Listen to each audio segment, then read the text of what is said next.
చెబితే చాలు ప్రస్తుతం ఇండియన్ సినిమా ఇండస్ట్రీలో ఉన్న ప్రతి ఒక్కరూ భయంతో వణికిపోతున్నారు. ఎందుకంటే తెలుగు సినిమా ఇండస్ట్రీ నుంచి వచ్చేటటువంటి సినిమాలన్నీ నెంబర్ 1 పొజిషన్లో దూసుకుపోతున్నాయి. అందుకే మన వాళ్లకు పోటీగా ఎవరు ఎలాంటి సినిమాలు రిలీజ్ చేయడం లేదు.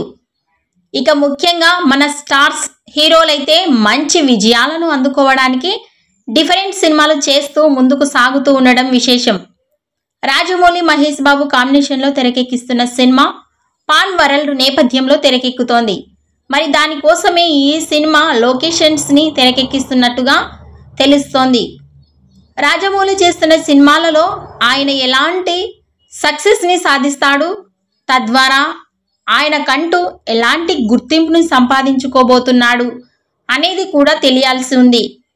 మరి ప్రపంచవ్యాప్తంగా అతని సినిమా కోసం ఆసక్తిగా ఎదురు చూస్తున్న సందర్భంలో ఈ సినిమాని 2027వ సంవత్సరంలో రిలీజ్ చేస్తాను అంటూ రాజమౌళి నుంచి ఒక అధికారిక ప్రకటన రావడం అనేది నిజంగా చాలా గొప్ప విషయం అని చెప్పాలి. మరి తొందరగా ఈ సినిమాను ఫినిష్ చేసి అనుకున్న సమయానికి ప్రేక్షకుల ముందుకు ఉంచుతాడా లేదా అనేది తెలియాలంటే మాత్రం మరికొద్ది రోజులు వెయిట్ చేయాల్సిందే. చూడాలి మరి ఈ సినిమాతో వాళ్ళు ఎలాంటి సక్సెస్ని సాధిస్తారు, తద్వారా వాళ్ళకంటూ ఒక ఐడెంటిటీని క్రియేట్ చేసుకుంటారు అనేది. ఇక ఈ వీడియో నచ్చినట్టయితే లైక్ చేయండి, షేర్ చేయండి. మరిన్ని లేటెస్ట్ అప్డేట్స్ కోసం మా ఛానల్ని సబ్స్క్రైబ్ చేసుకోండి.